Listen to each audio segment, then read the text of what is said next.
नमस्कार, मैं स्वागत करती हूं आपका खबर इंडिया न्यूज में।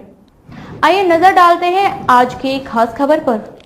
महाराष्ट्र में अब नई खिचड़ी। एकनाथ शिंदे के मंत्री ही नए मोर्चे की तैयारी में, रैली करके दिखाई ताकत।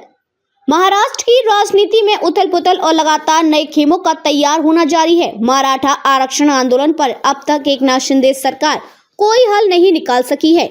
इस बीच ओबीसी जातियों की खेमे बंदी नई टेंशन दे रही है। दिलचस्प बात यह है कि सरकार में ही मंत्री छगन भुजबल इस खेमे का नेतृत्व कर रहे हैं। चर्चा तो यहाँ तक है कि वे ओबीसी के नाम पर एक नई पार्टी या फिर मोर्चा भी खड़ा कर सकते हैं। 17 नवंबर को जालना में हुई ओबीसी रैली के बाद से इसके कयास लग रहे हैं। जालना की रैली में मौजूद कई वक्ताओं ने छगन भुजबल से ओबीसी मोर्चे की लीडरशिप संभालने को कहा।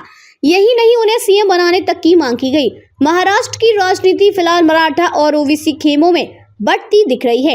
एक तरफ मनोज जरांगे पाटिल के नेतृत्व में मराठा आंदोलन जोर पकड़ रहा है, तो वहीं छगन भुजबल और कांग्रेस नेता विजय वडेट्टीवार एक ओबीसी मोर्चा खड़ा करने की कोशिश में हैं। दरअसल दोनों नेता लंबे समय से साइडलाइन चल रहे हैं। ऐसे में इन्हें लगता है कि मराठा आंदोलन के मुकाबले वे ओबीसी जातियों को साथ ला सकते हैं। छगन भुजबल लगातार कहते रहे हैं कि मराठाओं को ओबीसी का दर्जा नहीं दिया जा सकता। यदि ऐसा होता है तो यह ओबीसी समाज के हक कीमत पर होगा।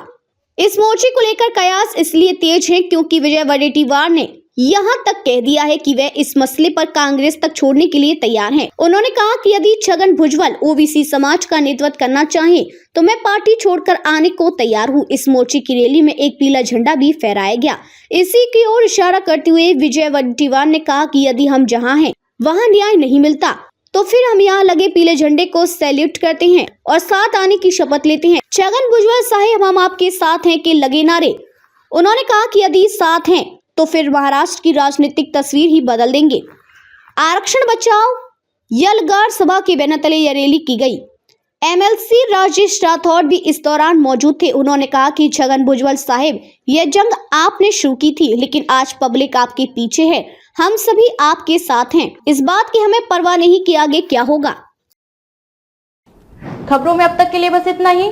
फिर होगी आपसे मुलाकात ऐसे ही एक खास खबर के साथ। तब तक के लिए नमस्कार और बने रहिए खबर इंडिया न्यूज के साथ।